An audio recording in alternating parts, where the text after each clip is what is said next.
Welcome! In front of me is a Realme 12 Pro Plus, and today I will show you how you can access the recovery mode on this device. So to get started, we will need to hold our power button and the volume up, and then swipe down to power off the device. Once the phone turns off, you can then hold power button and the volume down at the same time.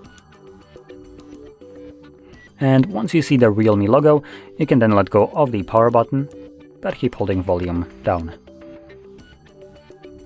And after a couple seconds or so, we should have our recovery mode or language selection, there we go, visible.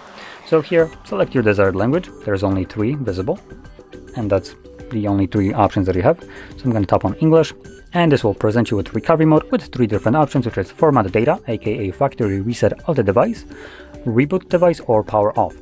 Reboot will take you back to Android, power off obviously turns it off. So anyway, I'm going to select the reboot device. Okay. And this will, like I mentioned, bring me back to Android. And as you can see, we are now back in Android. So if you found this video helpful, don't forget to hit like, subscribe, and thanks for watching.